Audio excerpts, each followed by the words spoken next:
దేవుడా, ఈరోజు నాకు ఆఖరి పరీక్ష. నా భర్త నన్ను అర్థం చేసుకొని గడువు కోరితే సరి, కాదని విడాకులు కోరితే మాత్రం నా ఊపిరి ఆగిపోతుంది. ఇది ఖాయం. నన్ను ఈ కోర్టు నుండి తిరిగి ప్రాణాలతో వెళ్ళేలా చేస్తావో, శవంగా నీతో తీసుకెళ్ళిపోతావో ఇక నీ చేతుల్లోనే ఉంది.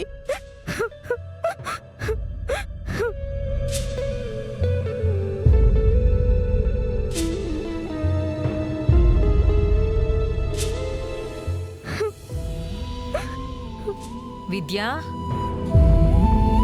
నీళ్లు తాగొస్తానొచ్చి ఇక్కడేం చేస్తున్నావమ్మా?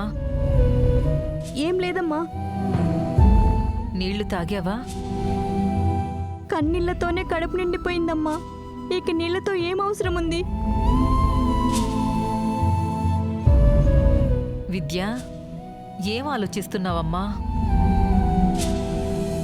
ఆ దేవుడు ఈ పూట నాకు నా బిడ్డకి పరువు నిలిపి ప్రాణం నిలబెడతాడా, పరువు తీసి చావుకి ముడిపెడతాడా అని ఆలోచిస్తున్నానమ్మా. ఏమైందమ్మా?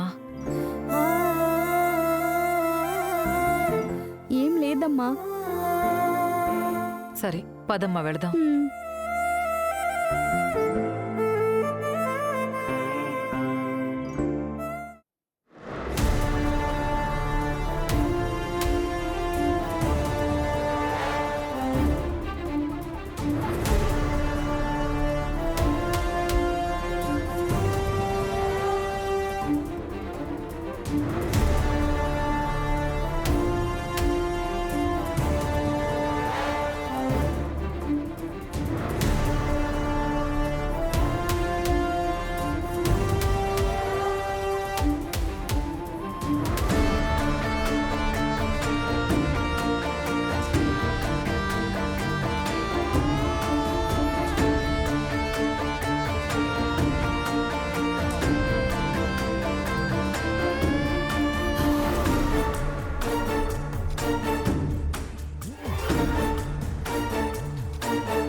Case number 324. వినయ్, వెళ్ళు.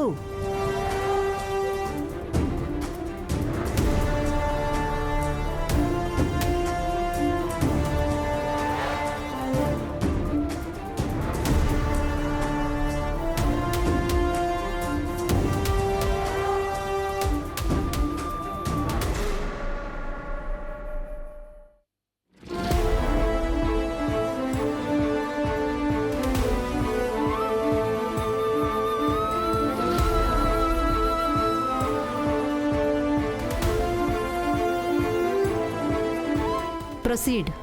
యువర్ ఆనర్, నా క్లయింటు విద్య అనే ఈ అమ్మాయిని ప్రేమించినందుకు, తల్లిదండ్రులు వద్దని మొత్తుకున్నా పెళ్లి చేసుకున్నందుకు, విద్య తప్పు చేసిందని నమ్మిన మానవత్వంతో విద్య తన నిజాయితీని నిరూపించుకుంటాను అన్నందుకు నా క్లయింటు ఒప్పుకున్నాడు.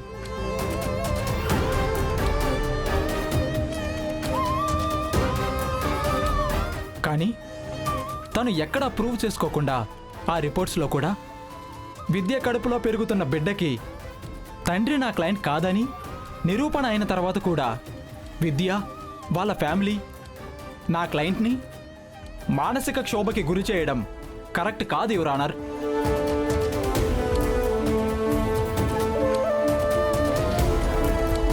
సారీ జడ్జి గారు,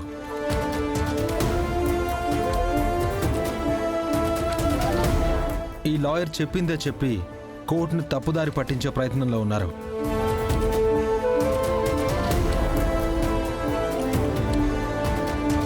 ఆ రిపోర్ట్స్ని అన్ని కేసుల్లో కరెక్ట్ అని చెప్పలేం. బిడ్డ పుట్టిన తర్వాత కొన్ని రిపోర్ట్స్ తప్పుగా తేలాయని నిన్ననే నేను మీకు విన్నవించుకోవడం జరిగింది. అందుకే బిడ్డ పుట్టే వరకు ఈ కేసుని వాయిదా వేయమని నేను కోరుకుంటున్నాను యువర్ ఆనర్.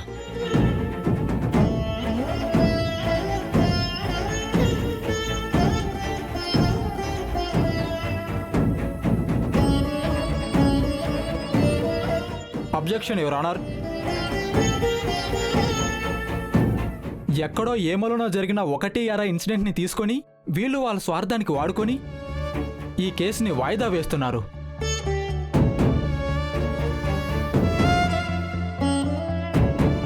నా క్లయింట్ని వాళ్ళ ఫ్యామిలీని మానసిక శోభకి గురి చేస్తున్నారు.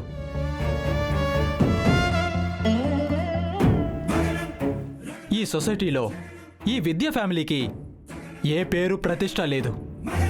నా క్లయింట్కి గొప్ప పేరు పరువు ప్రతిష్టలున్నాయి.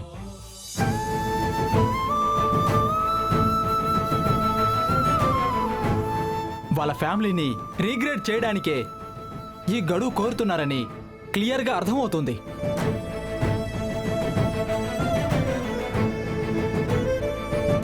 కాబట్టి ఈ గడువుకి నా క్లయింట్ ఒప్పుకునేందుకు సిద్ధంగా లేరని నా క్లయింట్ నిరూపించుకున్నారు. ఈ విడాకులు మంజూరు చేయవలసిందిగా కోర్టు వారిని కోరుతున్నాను.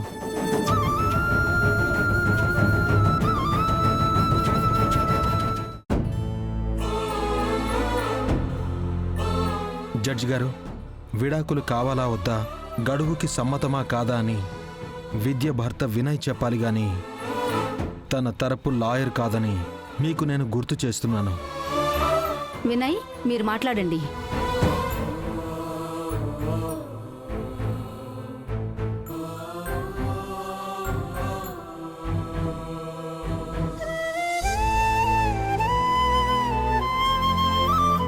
దేవుడా, నా అల్లుడు నా కూతురు వైపే చెప్పేలా చూడు.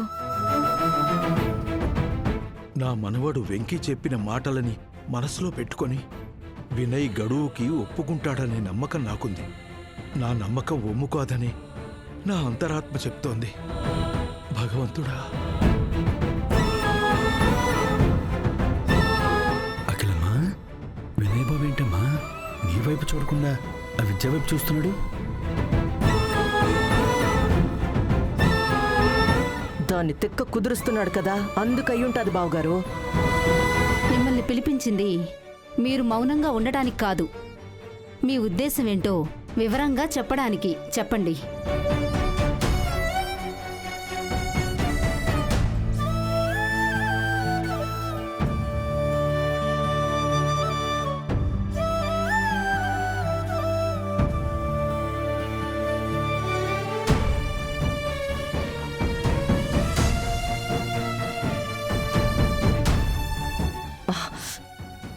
రేయ్, ఆలోచిస్తున్నావేందిరా? చెప్పు.